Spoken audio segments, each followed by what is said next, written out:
Lucknow diary में आपका इस्तकबाल है। आज मैं आपके सामने अवध के 7वें हुक्मरान नवाब गाज़िउद्दीन हैदर की तारीख पेश कर रहा हूँ। मुलाहिज़ा फरमाइए।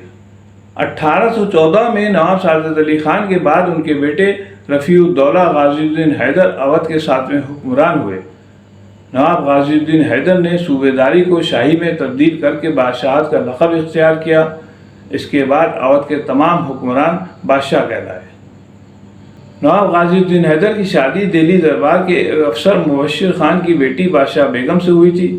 नवाब गाज़िउद्दीन हैदर को बादशाह बेगम से एक लड़की पैदा हुई जिसका नाम पोती बेगम था। पोती बेगम की शादी तो दरवाजे में रहने वाले नवाब अली मेहंदी खान से हुई थी। अली मेहंदी खान को पोती बेगम से एक बेटा और 2 बेटियां हुई थीं।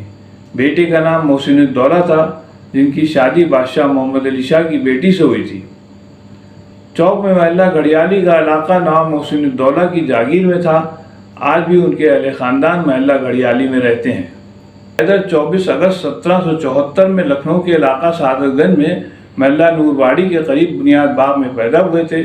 उनकी पैदाइश के वक्त उनके वालिद नवाब सादत अली खान बरेली के गवर्नर थे।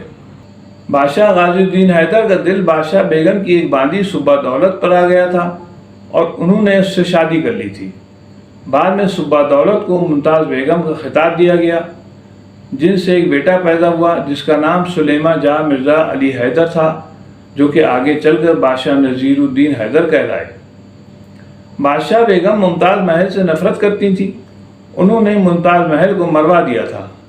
बादशाह बेगम बच्चे से भी नफ़रत करती थीं और उसे भी मरवाना चाहती थीं, मगर बाद में बादशाह बेगम ने ही इस बच्चे की परवरिश की और देखते ही देखते ये बच्चा उनका चहीता बन गया। सन 1816 में बहू बेगम साहिबा का इंतकाल फैज़ाबाद में हुआ तो उनकी तमाम इमलाक नवाब गाज़िउद्दीन हैदर को विरासत में मिली। अंग्रेज़ों ने बड़ी चालाकी के साथ बहू बेगम के ख़जाने से 1 करोड़ रुपए हड़प लिए। 1817 में हकीम मेहंदी अली खान को वज़ीर की पोस्ट से हटा दिया गया और उनकी जगह नवाब आगा मीर को वज़ीर बनाया गया, जिनका जिक्र बाद में पेश किया जाएगा। नवाब गाज़िउद्दीन हैदर ने 13 साल तक हुकूमत की, जिसमें 4 साल तो वो अवध के सूबेदार रहे और अगले 9 साल तक अवध के पहले बादशाह कहलाए। बादशाह गाज़िउद्दीन हैदर अवाम में हरदिल अजीज़ थे। उनके आलीशान दरबार की सजावट और रख रखाव पूरे हिंदुस्तान में कहीं नहीं था। उनके दरबारियों में नवाब आगा मीर, राजा दया किशन जैसे वज़ीरों के अलावा एक से बढ़कर एक अहले फ़न मौजूद थे।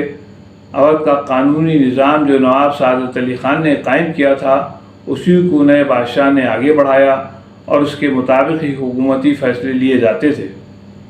नवाब सादत अली खान के बाद 1714 से 1873 तक अवध पर हुकूमत करने वाले उनके बेटे गाज़िउद्दीन हैदर और उनके पोते नसीरुद्दीन हैदर के बारे में बहुत सी बातें मशहूर हैं, जैसे वो दोनों सनकी थे, डरपोक थे, हुकूमत की समझ इन दोनों में नहीं थी, हर वक्त अय्याशी में गर्क रहते थे, वगैरह वगैरह। ये तमाम बातें अंग्रेज़ों ने फैलाई थीं जिनका कोई सर पैर नहीं। अंग्रेज़ों की फैलाई हुई यही सब बातें बहुत से मौरख़ीन ने भी खुद साख्ता तफसील के साथ अंग्रेज़ों के नक्श कदम पर चलते हुए लिखी हैं और आज भी लिख रहे हैं। क्या कभी इस बात पर गौर किया गया कि अगर ये इतने ही नाअहल थे तो तख्त हुकूमत पे क्या करते थे? लखनऊ में निकलने वाले हिंदी अखबार दैनिक जागरण ने 2006 में अवध के नवाबों पर एक सीरीज़ छापी थी, जिसमें 20 अक्टूबर की किस्त में लिखा था कि ईस्ट इंडिया कंपनी ने अवध को हड़पने के लिए इंग्लैंड की पार्लियामेंट को भी अंधेरे में रखा और मक्कारी और चालबाजी के साथ अवध की हुकूमत को हड़पने में कोई कसर नहीं छोड़ रखी थी। दैनिक जागरण लिखता है कि अवध के रेजिडेंट और गवर्नर जनरल के बीच उस दौर में हुई खतो किताबत से अब ये जग जाहिर है कि अंग्रेज़ों ने किस तरह अवध के खिलाफ साजिशें की, क्योंकि वो तमाम खुफिया दस्तावेज़ात अब ओपन कर दिए गए हैं। कोई भी रिसर्च स्कॉलर इन दस्तावेज़ात का मुआयना कर सकता है। अमरीकी तारीख़दान माइकल एच फिशर जैसे लोग इस पर काम कर रहे हैं। ये तमाम दस्तावेज़ात ईस्ट इंडिया कंपनी, इंग्लैंड के शाही घराने, मुग़ल शहंशाह, अंग्रेज़ गवर्नर जनरल और अवध के इन दोनों नवाबों के बीच लिखे गए थे। ये सब इस बात का सबूत हैं कि अवध के इन दोनों नवाबों ने यानी गाज़िउद्दीन हैदर और नसीरुद्दीन हैदर ने ईस्ट इंडिया कंपनी को वो नुकसान पहुंचाया जिसकी वजह से इंग्लैंड का शाही घराना کمپنی کے کالے کارناموں سے واقف ہوا، جس کے نتیجے میں کمپنی اپنے گناہوں کی پردہ پوشی کرنے کے لیے ان دونوں بادشاہوں کو نااہل ثابت کرنے میں لگ گئی۔ 1764 میں بکسر کی لڑائی کے بعد کمپنی سرکار سمجھ چکی تھی کہ اگر اودھ کے حکمرانوں کو ڈھیل دی گئی تو انگریزوں کے خلاف اٹھ کھڑے ہوں گے، اس لیے بکسر کی لڑائی کے بعد نواب شجاع الدولہ سے ایک صلح نامہ ہوا، جس کے بعد اودھ کی حفاظت کے لیے انگریزی فوج اودھ میں تعینات کر دی۔ انگریزوں کی ان حرکتوں پر لگام لگانے کے لیے نواب وزیر علی خان نے کوشش کی تو ان کو تخت سے بے دخل کر دیا گیا۔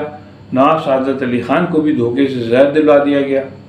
انگریز نواب وزیر علی خان کو دیکھ چکے تھے، اب وہ کسی نوجوان کو تخت حکومت پر بیٹھا دیکھنا نہیں چاہتے تھے، لیکن غازی الدین حیدر کے سلسلے میں ان کے پاس کوئی ایسا بہانہ موجود نہیں تھا کہ جس کا سہارا لے کر ان کو تخت حکومت سے بے دخل کرتے، اس لیے ان کو بدنام کرنے کا سلسلہ شروع کیا گیا۔ انگریزوں نے ایک طرف ان کے خلاف افواہوں کو بازار گرم کر دیا تو دوسری طرف اودھ میں انگریزی فوج کی تعداد بڑھا دی گئی اور اس کا تمام خرچ بھی حکومت پر ڈال دیا گیا۔